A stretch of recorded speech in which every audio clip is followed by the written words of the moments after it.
সম্মানিত দর্শক, বাংলাদেশের রাষ্ট্র ক্ষমতায় যারা আছেন এবং রাষ্ট্র ক্ষমতা থেকে যারা চলে গেছেন, আওয়ামী লীগ, এবং যারা আবার আসতে চাচ্ছেন খুব দ্রুত। কারা আসতে চাচ্ছেন? আওয়ামী লীগও আসতে চাচ্ছে, জামাত এবং এনসিপি তারাও আসতে চাচ্ছে। ক্ষমতা আসতে চাচ্ছে ডক্টর মোহাম্মদ ইউনূস থেকে শুরু করে অন্য যে সকল অপ্রকাশিত এবং গুপ্ত শক্তি রয়েছে তারাও। ফলে আমাদের এই বাংলায় এই মুহূর্তে যে সমস্যাগুলো দেখা দিচ্ছে, এত সমস্যা আমি আমার জীবদ্দশায় দেখিনি।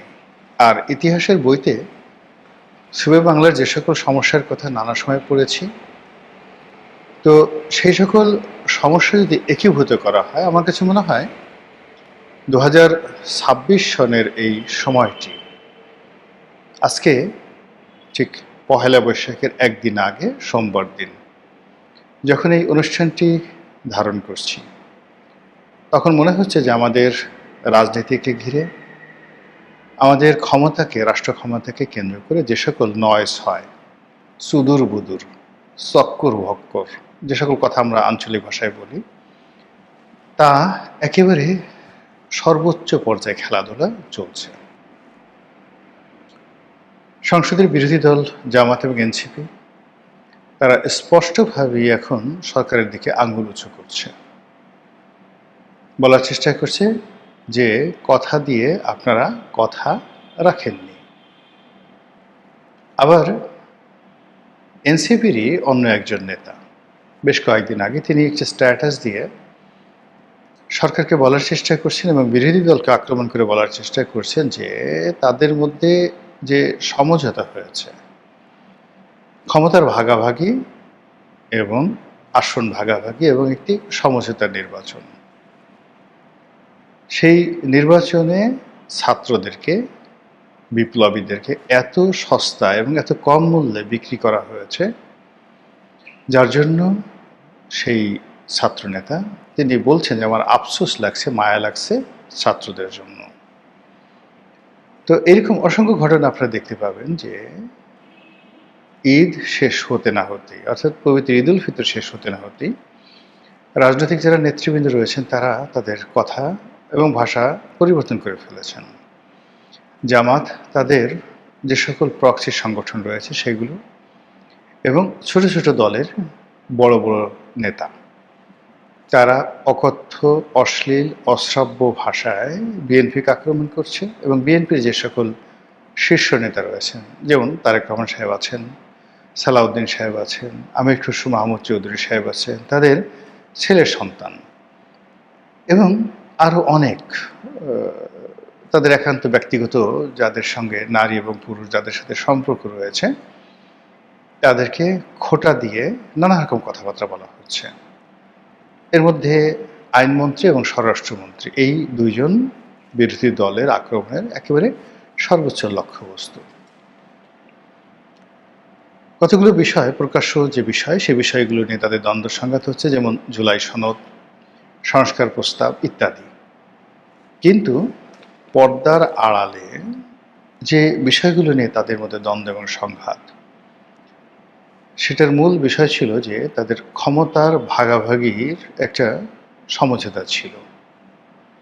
সংসদের ডেপুটি স্পিকার এই পদটা নয়, এটি জাতীয় সরকারের প্রস্তাবনা ছিল। ২ নম্বর হলো যে বিরোধী দল এবং প্রধানমন্ত্রী এই দুয়ের মধ্যে ক্ষমতার একটা সমন্বয় ছিল, যেটা এখন একছত্রভাবে প্রধানমন্ত্রীর কাছে চলে গেছে।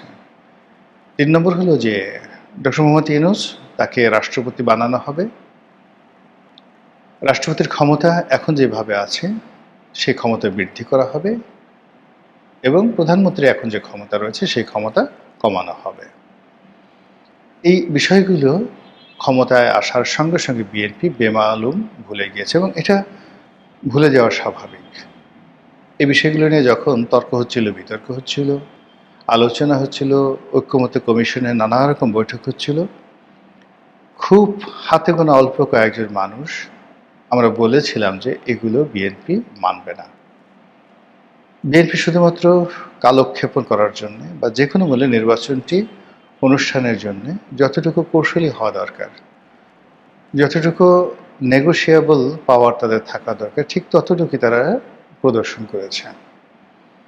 এবং তারা তাদের সর্বোচ্চ অভিনয় দক্ষতা দ্বারা প্রতিপক্ষকে রীতিমতো বেকুব বানিয়ে দিয়েছে। তারা নিজেদেরকে সহজ সরল, ইনোসেন্ট, সাধ্য তেঁতুলের বিচি, সদ্য প্রসূত নবজাতক সন্তান, তাদের মধ্যে যে ধরনের একটা পবিত্র ভাব থাকে, ওইরকম বিএনপির অনেক নেতা নিজেদেরকে ওইভাবে উপস্থাপন করেছেন। তারা কোনো অবস্থাতে বিদ্রোহে যাননি, বিপ্লবে যাননি এবং সরকারের সঙ্গে অর্থাৎ ইউনূস সরকারের সঙ্গে কনফ্লিক্ট এবং কন্ট্রাডিকশনে যাননি। ফলে কি হলো, তারা বিজয়ী হয়েছেন কৌশলে। আর তাদের কাছে জামাত, এনসিপি এবং ডক্টর মোহাম্মদ ইউনূস সহ যে সকল গুপ্ত শক্তি আছে বাংলাদেশের ভিতরে এবং দেশের বাইরে, যে সকল ডিপ স্টেটের স্টেক হোল্ডার যারা আছেন, তারা সকলে রীতিমতো ধরা খেয়েছেন। এখন এই ধরা খাওয়া পর্যন্ত যদি ঠিক থাকতো তাহলে কোনো সমস্যা ছিল না। সমস্যাটা হলো যে গত 17 মাস 18 মাসে যে সকল কর্মকর্তা কর্মচারী প্রজাতন্ত্রে নিয়োজিত হয়েছিলেন, অনেকের সঙ্গে টাকা পয়সারও কিন্তু লেনদেন হয়েছিল বলে অভিযোগ আসছে। এখন তাদের সবাইকে বাদ দিয়ে দেওয়া হয়েছে। কাজেই সাবেক সরকারে যে সকল কর্তা ব্যক্তিদের আলুর দোষ ছিল, পেঁয়াজের দোষ ছিল, যারা টাকা পয়সা নিয়েছেন বলে অভিযুক্ত হয়েছেন বা তাদের বিরুদ্ধে নানা রকম কথাবার্তা হচ্ছে, তাদের প্রাণবায়ু এখন রীতিমতো হলকমের কাছে চলে আসছে যে এই সকল বিষয় যদি প্রকাশিত হয় যে 100 কোটি টাকা নিয়ে, 200 কোটি টাকা নিয়ে একটি নিয়োগ দেওয়া হয়েছে 2 বছরের জন্য, 5 বছরের জন্য, এখন সেটা 3 মাসের মাথায় শেষ হয়ে গেছে, এখন কি হবে?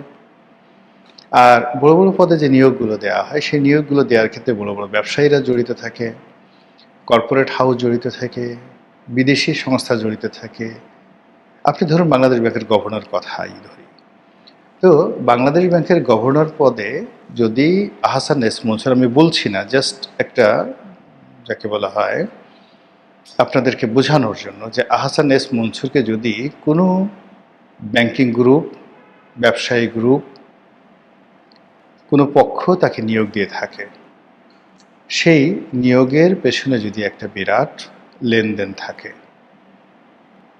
এখন আহসান এস মনসুরকে ইমিডিয়েটলি সরিয়ে দেওয়ার ফলে কি হলো, যারা এই সেক্টরে বিনিয়োগ করেছে তাদের মাথায় হাত পড়েছে। এখন তারা যদি এই বিষয়গুলো বলে দেয় যে অমুককে আমরা এত টাকা দিয়েছি, তাহলে তো অনেক মানুষের মুখোশ খুলে যাবে।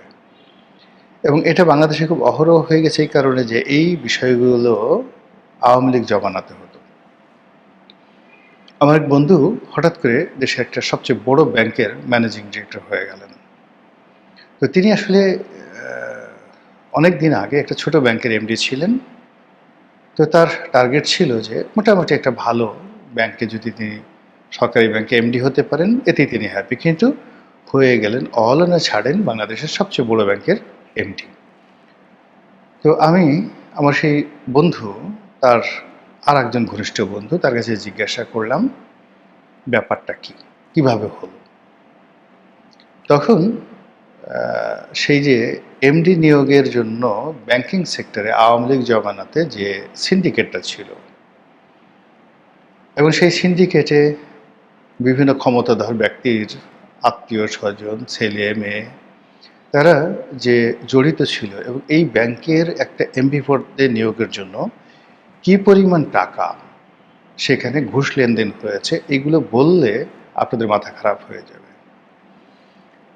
এবং এই টাকা আমি আমার সেই বন্ধুটিকে জিজ্ঞাসা করলাম যে আপনি কেন এই কাজ করলেন, সারাটা জীবন আপনি ভালো থেকেছেন, কেন এই কাজ করলেন, টাকা পেলেন কোথায়? তো তিনি বললেন যে এরকম বিভিন্ন ব্যবসায়ীরা এই টাকাটা দিয়েছে।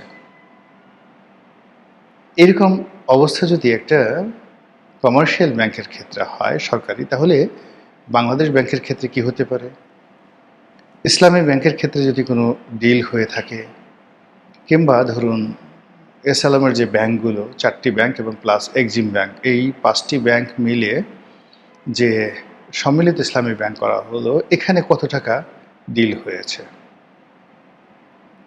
এই বিষয়গুলো নিয়ে যারা ডিল করেছেন তারা, যারা ক্ষতিগ্রস্ত হয়েছেন তারা, যারা বিনিয়োগ যাকে বলা হয় করেছেন তারা, এবং পরিবর্তিত পরিস্থিতিতে যারা আবার নতুন সিন্ডিকেটের মাধ্যমে টাকা কালেকশন করার চিন্তা ভাবনা করছেন, তাদের মধ্যে যে কনফ্লিক্ট অফ ইন্টারেস্ট, সেই ইন্টারেস্টে খুনোখুনি হয়ে যেতে পারে।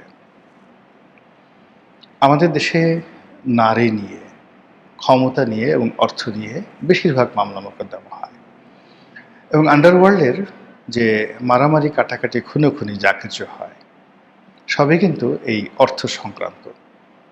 কারণ বাজারের চাঁদা, সায়দাবাদের চাঁদা, গাবতলীর চাঁদা, মিরপুরের চাঁদা, এই ঢাকা শহরের যে অন্য যে সকল গেটওয়েগুলো রয়েছে, যেমন নারায়ণগঞ্জ রয়েছে, সাভার রয়েছে, গাজীপুর রয়েছে, এ সকল অঞ্চলের যে চাঁদাবাজির সিন্ডিকেটগুলো রয়েছে, এই সিন্ডিকেটগুলো হাজার হাজার কোটি টাকা প্রতি বছর তারা এখান থেকে সংগ্রহ করে, এবং সেই টাকা সুন্দরভাবে পুলিশ থেকে শুরু করে রাজনৈতিক নেতা, দেশে দেশের বাইরে সর্বমহলে এত নিখুঁতভাবে পৌঁছে যায়, সেটা কল্পনা করতে পারবেন না। আওয়ামী লীগ যে সাম্রাজ্যটা 15টা বছর ধরে তারা চালিয়েছে, ডক্টর ইউনূসের জামানাতে সেটা ভাগাভাগি হয়েছে কাদের মধ্যে, আবার এখন সেটা কাদের মধ্যে ভাগাভাগি হতে যাচ্ছে। এইভাবে পুলিশের নিয়োগ, এইভাবে সিভিল সার্ভিসের নিয়োগ, জুডিশিয়ারির নিয়োগ যদি কিছু থাকে, মিলিটারির নিয়োগ যদি থাকে, আপনি পররাষ্ট্র মন্ত্রণালয়ের নিয়োগ যদি থাকে, আপনি দেখেন একজন যাকে বলা হয় মহিলা সংসদ সদস্য, তাকে নিয়োগ দেওয়া হবে, সেখানে নাকি 10 কোটি না 20 কোটি টাকা তার কাছে চাওয়া হয়েছে। নাউজুবিল্লাহ মিন জালিক। চিন্তা করুন, একজন মহিলা সংসদ সদস্য, এবং তিনি এই কথা প্রকাশ্যে মিডিয়াতে বলেছেন। তো এই সকল বিষয় নিয়ে যারা বিভিন্ন পক্ষ, বুভুক্ষ পক্ষ, 17 বছর যারা মানে যাকে বলা হয় না খেয়েছিল, তাদের লোভের জিহ্বা এতটা প্রসারিত হয়েছে যে এই যে তাদের লোভের তাণ্ডব, সেই তাণ্ডবে কে যে কখন পশুর মতো রাস্তায় পড়ে থাকে, কার লাশ কিভাবে যে বিকৃত করা হয়, এবং প্রতিপক্ষকে ভাসানোর জন্য কখন যে কোন মাজার ভাঙ্গা হয়, কখন কোন পীরকে খুন করা হয়, কখন কোন কুকুরকে ঠ্যাং ভেঙে কুমিরের সামনে ফেলে দেওয়া হয়, কখন কোন বাউলকে মারা হয়, কখন কোন বাউল সম্রাটের বাড়িতে পুলিশ পাঠানো হয়, এ সকল জিনিস বলা যাচ্ছে না। অবস্থা দৃষ্টি মনে হচ্ছে যে প্রতিটি পক্ষ তাদের লোভ লালসার যে থাবা রয়েছে, তাদের লোভ লালসার যে নখ রয়েছে, দাঁত রয়েছে, সব কিছু তারা রাক্ষসের মতো বের করে একেবারে পুরো মানচিত্রকে খামচি দেওয়ার জন্য যেভাবে এগিয়ে আসছে, এটি হয়তো মধ্যপ্রাচ্যে আপনারা হরমুজ নিয়ে যুদ্ধের মধ্যে আমেরিকা ইরানের কনফ্লিক্ট দেখতে পাচ্ছেন, এটি হয়তো ইউক্রেন রাশিয়ার যুদ্ধ দেখতে পাচ্ছেন, এটি হয়তো ভেনেজুয়েলাতে আপনি আমেরিকা এবং ভেনেজুয়েলার যুদ্ধ দেখতে পাচ্ছেন। কিন্তু আমরা ছোট রাষ্ট্র, এই ছোট রাষ্ট্রে যে রাজনৈতিক স্বার্থ সংশ্লিষ্ট পক্ষ সমূহ রয়েছে, তারা কোনো অবস্থাতেই ইসরায়েলের চেয়ে কম নৃশংস নয়, তারা কোনো অংশেই ট্রাম্পের চেয়ে কম পাগল নয়, তারা কোনো অংশেই অ্যাপিস্টেনের চেয়ে যৌন কাণ্ডে যে ডন, সেই অ্যাপিস্টেনের চেয়ে কোনো অংশে আমাদের সমাজে যারা এই ধরনের নারীকে পণ্য হিসেবে, ভেট হিসেবে ক্ষমতাধরদের কাছে পাঠিয়ে বড় বড় পদ পদবি বাগিয়ে নেন, তারা বাংলাদেশের প্রেক্ষাপটে কোনো অংশেই অ্যাপিস্টিনের চেয়ে কম শক্তিশালী নয়। এই পক্ষগুলো হরিলুট করার জন্য যে দৌড়াদৌড়ি করছে, আল্লাহ আমাদেরকে সেই দৌড়াদৌড়ি থেকে হেফাজত করুন।